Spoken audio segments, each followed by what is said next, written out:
se siguen haciendo pericias y ahora van a ver si remueven o no los vagones siniestrados. Pero se entregaron, les decía, 15.000 millones de pesos en subsidios. Y estos son subsidios a trenes en el área metropolitana. No estoy contando el negociado con Franco Macri por el Belgrano Carga u otros trenes de carga que también subsidió el Estado Nacional. ¿A dónde fueron los 15.000 millones de pesos de subsidio en todo este tiempo? Porque después vamos a hablar con el experto de la Universidad de San Martín. Todos coinciden que aún entregando esta montaña de subsidios, se hicieron solo el 10% de las inversiones necesarias para tener el servicio en condiciones. Es decir, esta montaña de subsidios fue simplemente a pagar gastos corrientes, a financiar el manejo operativo, pago de sueldos, reparaciones, mantenimiento, seguridad, limpieza y mucha guita, y esto es lo que se tiene que investigar, tal vez volviendo a funcionarios políticos o volviendo a empresas tercerizadas de las propias concesionarias del ferrocarril. La progresión de los subsidios ha sido geométrica. No es solamente que se pagaron 15.000 millones de pesos de subsidios, sino que ha habido una montaña de subsidios que uno ve la curva, la progresión de esos subsidios a lo largo de los años y van creciendo geométricamente. Es decir, es una bola que nadie ha podido parar y que empieza sobre todo a partir de 2006-2007 cuando empieza la inflación. A partir de entonces se empiezan a pagar cada vez más subsidios. Estas son las barritas de lo que se paga por año de subsidios. Esto era hasta el año 2011. Entonces cada vez mayor cantidad de subsidios. E insisto, hasta que llegó Randazzo al ministerio, estos subsidios eran una caja negra. Las auditorías de la Auditoría General de la Nación encendían todas las señales de alerta, porque no se hacían los mantenimientos, porque los subsidios que iban, en muchos casos se sospechaban que volvían, porque quien tenía que hacer las reparaciones era el propio concesionario, era Cirigliano, que estaba de los dos lados del mostrador, tenía la concesión de TVA y al mismo tiempo tenía la fábrica de reparación de los trenes. Entonces le pagaban los subsidios y él se pagaba a sí mismo la reparación de los trenes. Y en el último año y medio, para que se den una idea de lo que ha ido de subsidios en el último año y medio, son casi 7.000 millones de pesos, 6.800 millones de pesos de subsidios desde el 2012 hasta mayo del 2013. Es decir, 15.000 millones en los últimos 10 años, pero en el último año y medio, cada vez más, cada vez más.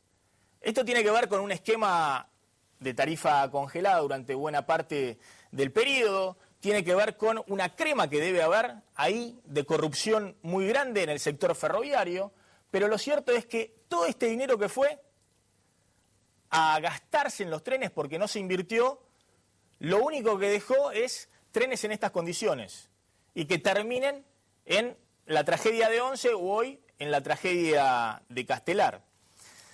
En un ratito vamos a hablar de algunas pericias que ya se han hecho y declaraciones de los funcionarios públicos respecto a lo que sucedió hoy. Hoy había enorme desconcierto en el gobierno, no sabían para dónde apuntar. Pero hay algunas cosas que son concretas. Acá lo que se tiene que determinar es, en este contexto donde el sistema ferroviario durante 10 años fue saqueado con la complicidad de los funcionarios, la pregunta puntual de hoy es, bueno, ¿volvieron a fallar los frenos? ¿Volvió a fallar el material, la guita que ponemos todos los argentinos para tener mínimamente un servicio que ruede sobre las vías?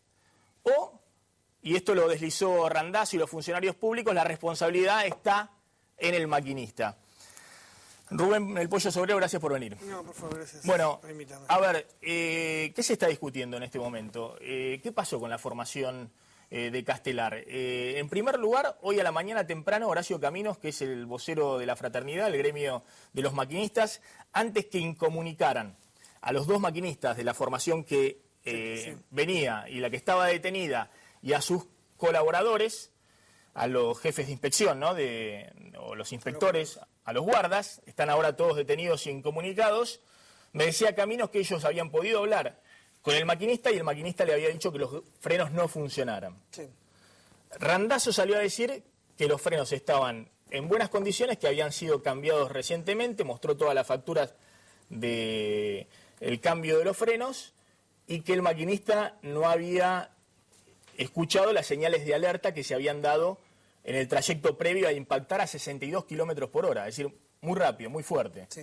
Por suerte, entre comillas, era una formación que salía de la ciudad en la hora pico. Si hubiese ido en sentido contrario, la tragedia había que multiplicarla por 10. ¿Qué pasó? A ver, no, varias cosas. En primer lugar, lo que falló fue el sistema de seguridad que nosotros tenemos, que evidentemente no... A partir del año 90 se eliminaron, nosotros teníamos un régimen interno, un reglamento interno de seguridad, que eso es lo que te permite no tener accidentes, y con las privatizaciones fue eliminado todo eso, y por ejemplo, hay cosas que dice Randazzo que son verdades a medias, que no tiene por qué conocerla porque no está en el día a día, pero por ejemplo, se plantea... Acá estamos viendo, esta es la formación que impacta, que viene a 62 kilómetros... más atrás, este es el tercer vagón. Ah, este es el tercer vagón que se incrusta... Del que estaba parado. Sí. Que acá es donde está la mayoría de los accidentados. La formación que impacta 2 vagones atrás. 2 vagones atrás impacta... Y lo que pasa es que se incrustaron varios vagones. En la formación esta creo que fueron 4 vagones que se montaron sobre el que estaba adelante. Y acá es donde están la mayoría de los heridos y los 3 muertos. Es acá. Vos estuviste recorriendo esto hoy a la mañana con Sergio Berni. No, estuve charlando con Berni, estuvimos charlando. No, hay 2 o 3 cosas que primero nosotros tenemos que charlar, porque otra vez volvemos a lo mismo que pasó en 11. Todo indica que es la falla humana. En primer lugar, ponerle que haya, si fue una falla humana, si es verdad, la culpa la tiene el Estado. Porque después de la masacre de 11, acá se prometió que se iba a poner el sistema de frenado automático, el ATP, que es un sistema que si se descompone el motorman o le baja la presión, le pasa cualquier cosa y pasas una señal a peligro, el tren se frena automáticamente. Entonces, para empezar a poner y a delimitar las cosas, porque todos los accidentes que ha habido en los últimos 15 años es todo falla humana. Todo. Entonces, cuando son todas fallas humanas, el problema no es humano, el problema es técnico. Ahora, vos fíjate una cosa. A ver, te voy a hacer una pregunta. Quiero ir al móvil. De todas maneras vamos a permanecer con el móvil en el lugar porque es muy importante. Vamos a ver si desplazan los vagones o si se quedan en ese mismo lugar. Pero la pregunta que te hago es, Randazzo dijo hoy en la conferencia de prensa que hubo 3 señales de alerta que recibió el maquinista y en ninguna de las 3 señales desaceleró la velocidad. La velocidad fue siempre ascendente.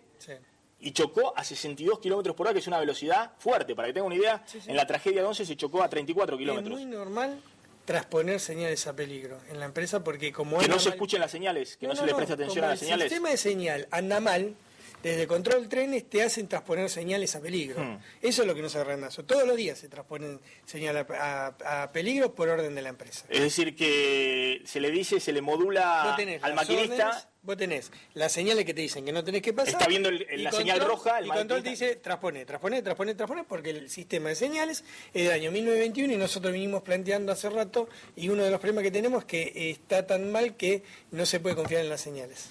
A ver, Verónica Janovich está ahí en Castelar. Verónica, buenas noches. ¿Qué está pasando en este momento? Buenas noches, Maxi. Estamos ubicados entre las calles Lobos y Zapiola, en la segunda Rivadavia, en donde podés observar los vagones siniestrados. Los peritajes ya culminaron, pero ahora están intentando desplazar estos vagones, tarea que se está dificultando y que está llevando a cabo personal de Policía Federal, bomberos y también de Gendarmería Nacional. También se encuentran presentes bomberos de Provincia de Buenos Aires, hay 4 dotaciones y todavía quedan móviles de Defensa Civil. Los peritajes, te reitero, ya culminaron, se han llevado de las cabinas del Motorman todo lo que sea pertinente a la caja negra, muy importante porque se puede registrar la velocidad de la que ustedes estaban hablando justamente, los 60 y pico de kilómetros por hora en que andaba la formación número 1. chapa número 1 cuando colisionó con la formación chapa número 19. También GPS, monitores y todo lo que se utilizó en esa cabina en el momento que se produjo el siniestro, que se produjo este accidente, que todavía queda por saberse si realmente fue o no un accidente, y por la dificultad de retirar estos vagones existe la posibilidad de que en el día de mañana no se pueda circular en la línea Sarmiento. Intentaron y quieren intentarlo realizar en 24 horas, pero aparentemente hasta el momento no se podría. Bien, Verónica, te quedas ahí, ante cualquier novedad nos está llamando, es importante a ver qué van a hacer con los vagones. ¿Hay una caja negra en la formación? Sí, no es una como caja los negra, aviones. es un GPS, que es una cámara que filma todo lo que hace el tren. Es decir, que ahí se va a poder saber exactamente... Se escuchan las conversaciones con control trenes. Es decir, se va a poder saber si efectivamente le dijeron o no al motorman, seguir, trasponé la señal. O lo que pasó. Y, es decir, dormido no... Ahora, hay algo importante. Hoy Randazzo dijo que ahora a todos los choferes cuando salen, los motorman, se les hace control de alcoholemia. Sí. Y que dio 0, en este caso, sí. en los dos motorman, dio 0 el control de alcoholemia. Sí. Lo que pasa es que nosotros, nosotros no vamos a opinar sobre el accidente en sí, porque eso hasta que no se hagan las pericias no lo vamos a saber, y me parece una falta de respeto tal, porque hoy se volvió a repetir muchas cosas de lo que pasaron en 11, ya empezaron a tirar indirectamente que es una falla humana. Este tren, ¿querés que te cuente la historia de este tren, del Chapa 1? No. Es muy larga. El día jueves... lo sacan, estuvo 6 meses parado. El día jueves los motorman no lo querían sacar porque tenía problemas de freno. El sábado se pasó 2 estaciones, Ituzaingó y Padua, se pasaron de las estaciones, tuvo que acudir un mecánico a repararlo, y el día lunes lo tuvimos que meter nuevamente en el taller para reparar el sistema de frenos. Entonces, este tren, el que chocó, el que impactó. Sí. Es cierto que es el... ¿Y cuál era la falla que tenía permanentemente? De frenos. De frenos tenía falla permanentemente. Por eso cuando Randazzo dice que hicieron el sistema de freno nuevo, tiene razón. Pero lo que no dice Randazzo, porque no lo sabe o lo desconoce, es que los injertos que tiene este tren no le está permitiendo funcionar bien. Por eso es que nosotros como trabajadores no lo queríamos dejar sacar, y la empresa contrató a supervisores de una empresa terciarizada, que es del Grupo Siriniano, para evitar las discusiones que tenían con nosotros. Por eso fue que salió. Ahora la seguimos. La idea sería así, son trenes que tienen, ¿cuántos años? 50 años, son del año 62. Sí. Del año 62. Se le están poniendo cosas nuevas, pero la estructura básica tiene 50 años. Sí, y a veces las cosas nuevas que se le ponen no, de alguna manera no son consistentes, no funcionan con la estructura básica que tiene 50 años. Corta. Esta nota se la mandamos al jefe del área en el año 25 de julio del 2012. Nosotros le estábamos diciendo que el Chapa 1 había que sacarlo de servicio porque era un peligro y que podía chocar. Ya se lo veníamos advirtiendo. Y cuando el día sábado el mecánico planteó de sacarlo de servicio, y el día martes también hemos planteado sacarlo de servicio. Ahora la seguimos. Estamos con la diputada Victoria Donda y con el diputado Ricardo Gil Lavedra. Diputada Donda, bueno, ¿cómo está viendo esta situación? Con indignación, la verdad. O sea, y sencillamente me resisto a decir nuevamente tragedia. Como lo de 11, esto no es una tragedia. Una tragedia es cuando no se puede evitar. Esto tiene responsables. Yo creo que esto es un crimen. Por lo que estamos hablando, digamos, por las obras que no se hicieron, por los subsidios que no se sabe dónde terminaron. Porque cuando uno no hace lo que tiene que hacer, que es controlar, cuando uno como Estado no respeta los contratos de concesión, cuando uno sigue acordando con corruptos como Cirigliano, que en definitiva es el dueño de la empresa tercerizada que termina arreglando los trenes que no pudieron arreglar hace 10 años, hace más de 10 años, y la verdad es que algún nivel de responsabilidad hay. Entonces, no me voy a poner a opinar acerca de qué es lo que pasó hasta que no estén las pericias. Es una falta de respeto a los pasajeros que todos los días arriesgan su vida viajando en estos trenes. Pero nosotros lo venimos diciendo desde hace mucho. Desde antes de los de 11 venimos haciéndonos eco de los resultados de la Auditoría General de la Nación, y después de la masacre de 11 venimos diciendo que las cosas seguían exactamente igual. igual, porque puede haber facturas. Ahora, si te arreglan los trenes, el mismo corrupto que los arregló antes de la masacre de Once, y hay algo que están dando mal. A ver, después vamos a hablar de este tema con el Pollo Sobrero. El argumento que tiene el gobierno para decir por qué sigue siendo Enfer la empresa a la cual se hacen las reparaciones y demás, que es verdad que es del grupo Cirigliano, es que tiene 500 empleados y que el año pasado estaban cortando permanentemente la General Paz. Y que si no se contrata con esa empresa, hoy no hay otra empresa en el mercado que pueda hacer las reparaciones que viene haciendo Enfer. Uno podrá plantear, bueno, y estatícenla, digamos, se podrá plantear eso, pero bueno, también... Chicone. Ricardo Girlavera. Bueno, me parece con la prudencia y solamente la solidaridad que uno debe tener para todas las víctimas de hoy. Bueno, esto es una vergüenza. Hace 1 año y 4 meses que ocurrió lo de Once. Hace 1 año y 4 meses que pasó lo de Once y ahí se descubrió de que todo el dinero de los subsidios no había ido para el mantenimiento, que el dinero destinado no era el suficiente, de que el Estado no había controlado, un fracaso absoluto de la política ferroviaria. A partir de ese momento dijeron, no, bueno, ahora nos ocupamos. Esto se verán las responsabilidades, pero ahora sí nos vamos a ocupar. Y vuelve a pasar lo mismo. Y sobre todo con los antecedentes que significa no haber permitido ningún tipo de control. Nosotros pedimos, a sugerencia y a impulso de los familiares de Once, conformar una comisión bicameral para poder controlar y poder relevar lo que estaba haciendo el Estado. Por supuesto, el Frente para la Victoria no quiso saber absolutamente nada. Nosotros veníamos alertando de que la opacidad con que se maneja todo el sistema necesariamente podía llegar a conducir a que este hecho se volviera a repetir, y se volvió a repetir. Porque, decía muy bien Sobrero, por uno u otro camino siempre está el Estado. Porque en realidad el Estado es el responsable de que la gente no solamente viaje con dignidad, que viaje segura, porque es el Estado el que tiene que dar que los maquinistas viajen en condiciones, que tiene que estar los controles para evitar cualquier falla. Es el Estado siempre. Y me parece que lo que ha ocurrido acá ya excede, bueno, obviamente toda calificación. A ver, hoy estuvo Daniel Scioli en el lugar, estuvo en el hospital, ¿no? en el hospital de Aedo, ¿no, Diego? Y dijo lo siguiente, Scioli, muchos interpretaron que era un mensaje a la presidenta, porque Scioli fue y dijo, vengo a poner la cara como siempre.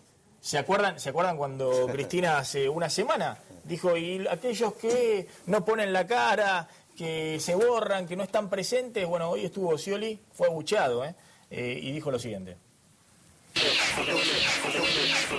Nosotros no especulamos si es el aplauso, el insulto, una circunstancia donde todo reclamo, queje, bronca. La gente, como no lo comprende, tiene un familiar que no sabe si se salvó, si está vivo y si está herido, qué tipo de traumatismo tiene. Yo podría por teléfono informarme las cosas, pero no me gusta venir a los lugares así como ustedes me ven, y si sería así la situación como ustedes dicen, estaría acá parado libremente, rodeado de toda la gente, rodeado de ustedes y poniendo la cara como siempre. Bueno, claramente también hay toda una interna en que se está dando dentro del partido de gobierno que se mezcla en estas cuestiones. Que usen otro micrófono, ¿no? La verdad es que ahí todos son responsables, son todos parte de la misma fuerza política, la verdad es que se les tendría que caer la cara. Ahora, hay un corte, ustedes conocen bien la dirigencia política, hay un corte respecto a lo que fue Cirigliano, Jaime, Schiavi en los últimos tiempos. Yo decía por lo menos esto, que se transparente cuántos subsidios se pagan semanalmente.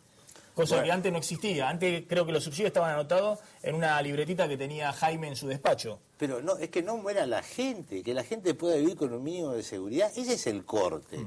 Esto es lo que es inaudito y es una vergüenza.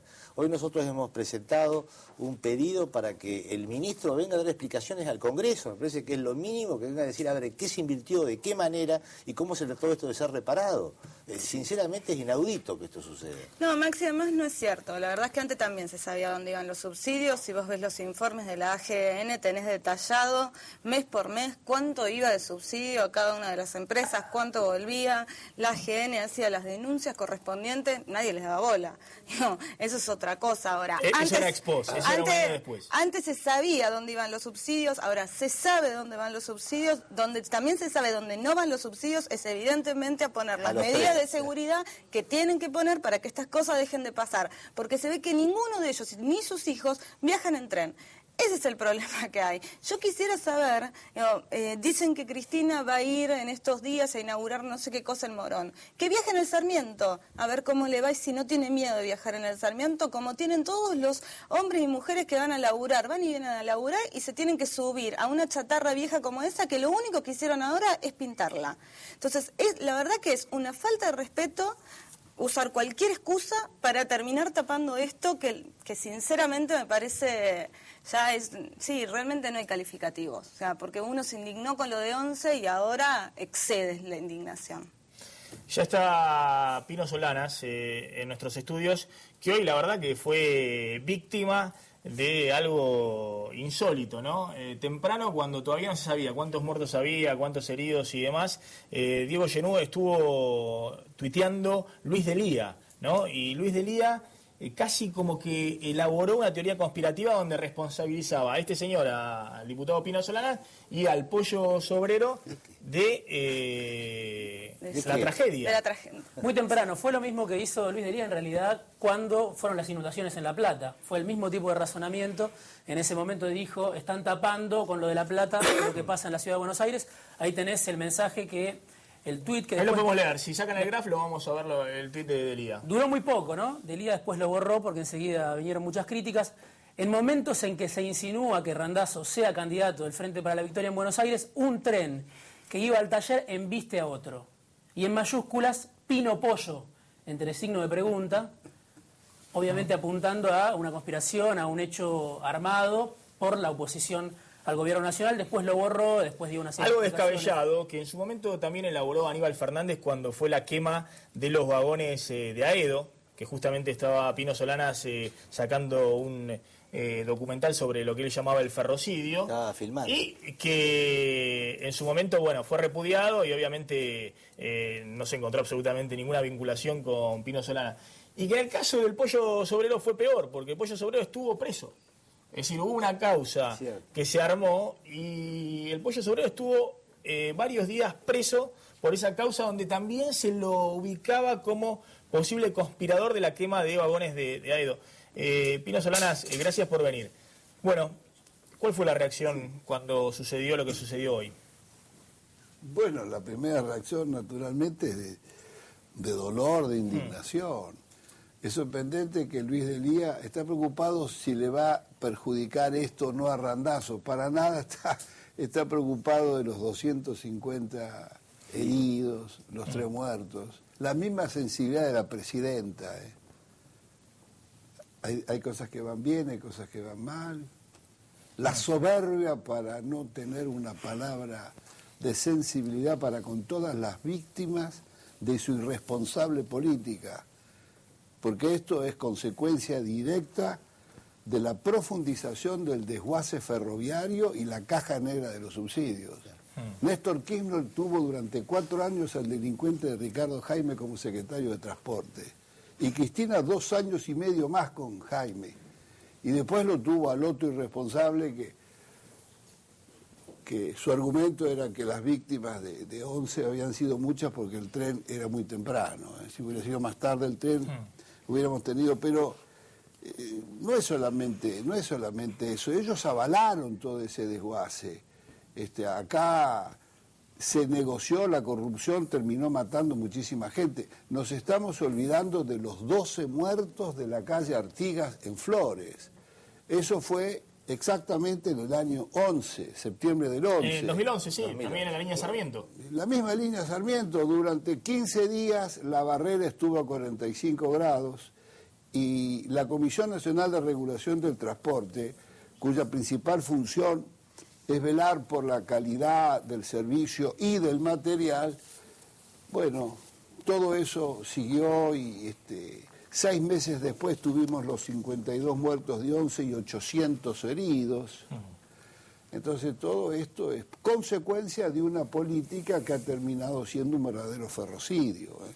Pudieron ser más muertos, pudieron ser menos muertos, pero y que Randazzo hoy diera una explicación como quien estuviera explicando por qué los retrasos del tren, la misma sensibilidad, los mismos conceptos, no. Son los mismos valijeros de la gran corrupción ferroviaria, son los sicilianos quienes siguen haciendo todos estos arreglos. Sigue siendo el sistema de los concesionarios que los exime de toda responsabilidad porque... ¿Cuál es la solución? ¿Qué es lo que hay que terminar ustedes con el sistema de las concesiones. Ustedes estaban proponiendo la estatización directamente. La estatización...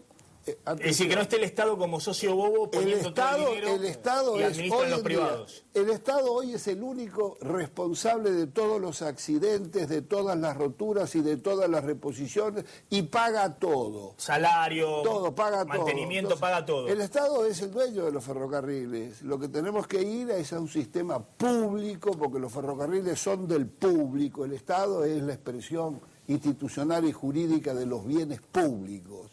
Estos ferrocarriles son del público que los paga y es el público, los usuarios, los pasajeros, los que transportan cargas y los trabajadores quienes deben controlar la administración de los ferrocarriles, su diseño, etcétera.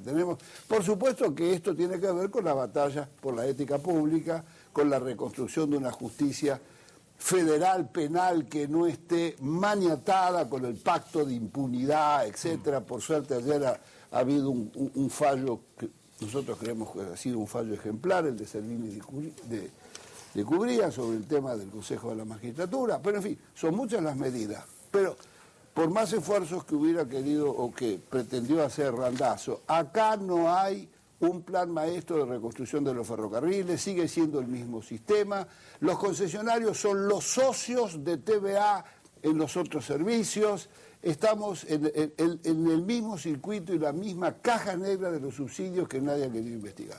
A ver, Victoria Donda, ¿ustedes también creen en la estatización? Nosotros presentamos un proyecto para estatizar directamente. Para estatizar con un modelo distinto. Digo, una cosa es estatizar y otra cosa es mantener el modelo de estatización corrupta que tiene, por ejemplo, otras empresas que se estatizaron como aerolíneas. Tenemos un modelo distinto, un directorio diferente, integrado por el público. Creemos en la empresa pública que esté al servicio de la gente, al servicio del pueblo, que podamos viajar y que no tengamos miedo de viajar. Hay varias iniciativas. Pino ha presentado una iniciativa, nosotros hemos presentado otra, la Unión Cívica Radical presentó un plan maestro en materia de ferrocarriles. Es decir, acá es al revés, digamos, la oposición que quiere estatizar, bueno, por lo menos cierta parte de la oposición, seguramente va a haber oposición también a ese proyecto. Sí, pero el gobierno es más dubitativo con esa cuestión. Estatiza otras cosas, pero con el caso del tren...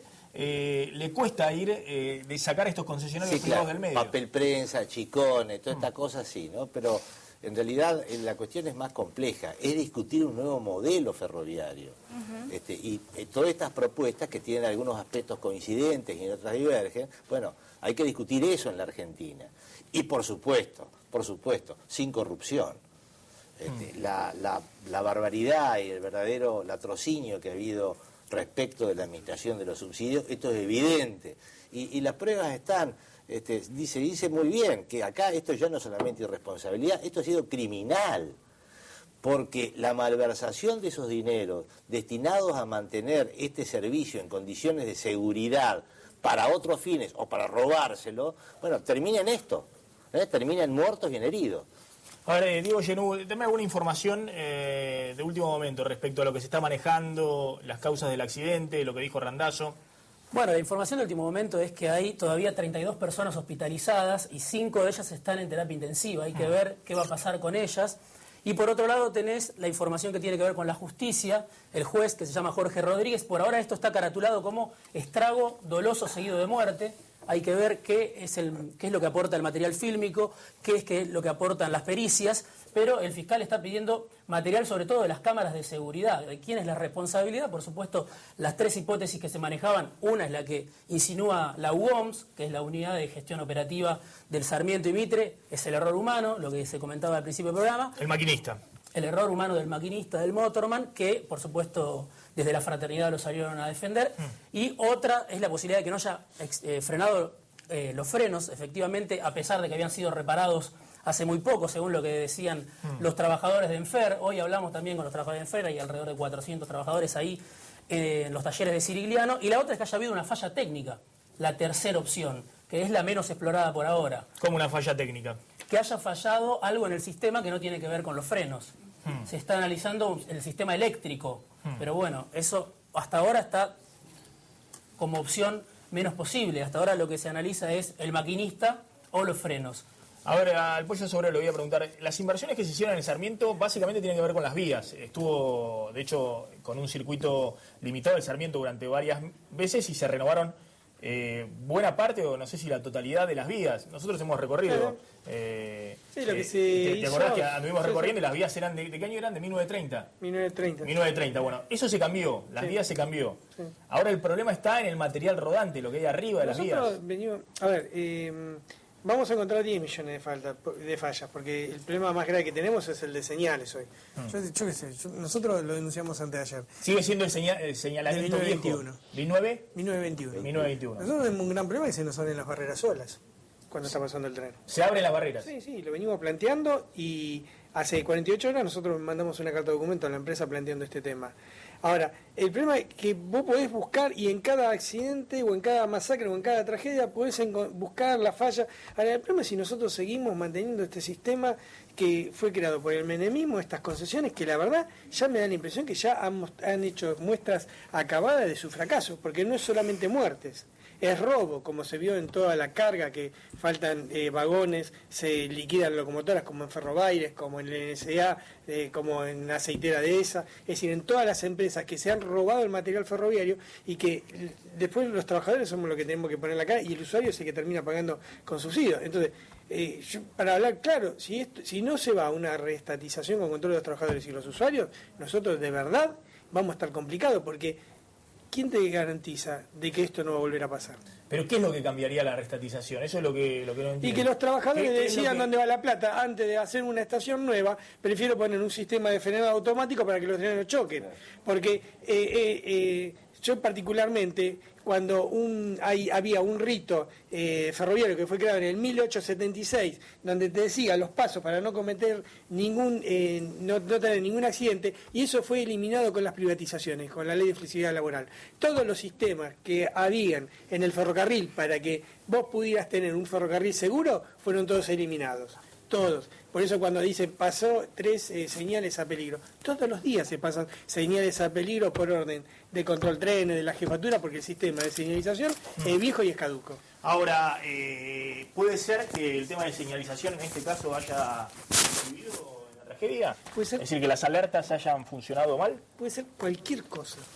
Por eso es importante hacer una investigación seria, donde se vea bien a fondo, pero el marco en el que nos estamos moviendo, Maxi, porque puede ser esto, pero yo te digo, y esta noche se te abre una barrera y se te lleva por delante un auto, porque lo venimos planteando, se abren solas las barreras, ya lo venimos planteando hace mucho tiempo, hay que cambiar todo de raíz, no solamente que está bien pintar y arreglar las estaciones, está bien, pero si no vamos al problema de fondo, y eso lo sabemos los trabajadores. Por eso cuando yo planteo una empresa con el control de los trabajadores, sabemos dónde hay que meter la plata y dónde no hay que meterla.